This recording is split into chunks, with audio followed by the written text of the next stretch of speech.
চলুন দেখে নেই কিভাবে হিসাবের ওয়েব ভার্সন ব্যবহার করে আপনি বাকির হিসাব রাখতে পারবেন। বাকির হিসাব আপডেট করার জন্য অথবা বাকির খাতা দেখার জন্য আপনাকে স্ক্রিনের বাম দিকে বাকির খাতা অপশনটিতে ক্লিক করতে হবে। বাকির খাতা অপশনে ক্লিক করার পরে আপনার কাস্টমার যাদের থেকে আপনি বাকির টাকা পান অথবা সাপ্লায়ার যারা আপনার থেকে বাকির টাকা পায় তাদের নামগুলো লিস্ট আকারে আসবে। আপনি এখান থেকে চাইলে আপনার যে কোনো কাস্টমার অথবা সাপ্লায়ারের নাম লিখে সার্চ করতে পারবেন। এরপর কোনো একটি পার্টিকুলার কাস্টমারের কন্ট্যাক্টে ক্লিক করার পরে আপনি পেয়েছেন অথবা দিয়েছি এই অপশন দুটি আসবে।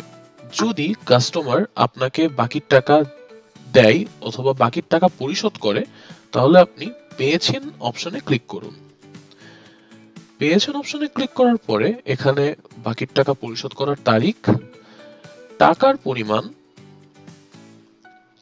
এবং আপনি চাইলে কোনো ধরনের ছবি এবং মন্তব্য যুক্ত করতে পারবেন। সেভ করুন অপশনে ক্লিক করে আপনার কাস্টমারের বাকির হিসাব আপডেট করুন। আপনি কাস্টমারকে নতুন করে বাকি দিয়ে থাকলে দিয়েছি অপশনে সিলেক্ট করুন।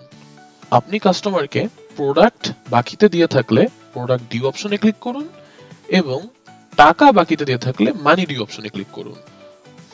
মানি ডিউ অপশনে ক্লিক করার পর এখানে আপনি টাকার পরিমাণ লিখতে পারবেন এবং মন্তব্য অথবা ছবি অ্যাড করার সুযোগ পাবেন। এছাড়াও কোন তারিখে টাকা দিয়েছেন সেটিও সিলেক্ট করতে পারবেন। এরপর সেভ করুন অপশনে ক্লিক করে বাকির হিসাব আপডেট করুন। কাস্টমারকে পণ্য হিসাবে বাকি দিয়ে থাকলে প্রোডাক্ট ডিউ অপশনে ক্লিক করুন। যে প্রোডাক্টটি বাকি দিয়েছেন সেটি পাশে যুক্ত করুন অপশনে ক্লিক করুন।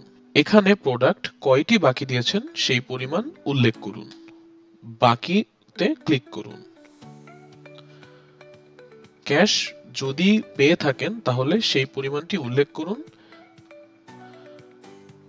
কাস্টমারের নাম উল্লেখ করুন, কাস্টমারের মোবাইল নম্বর উল্লেখ করুন,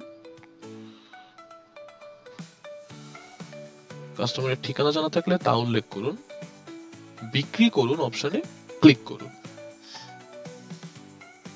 আপনি ইনভয়েসটি চাইলে প্রিন্ট করে নিতে পারেন।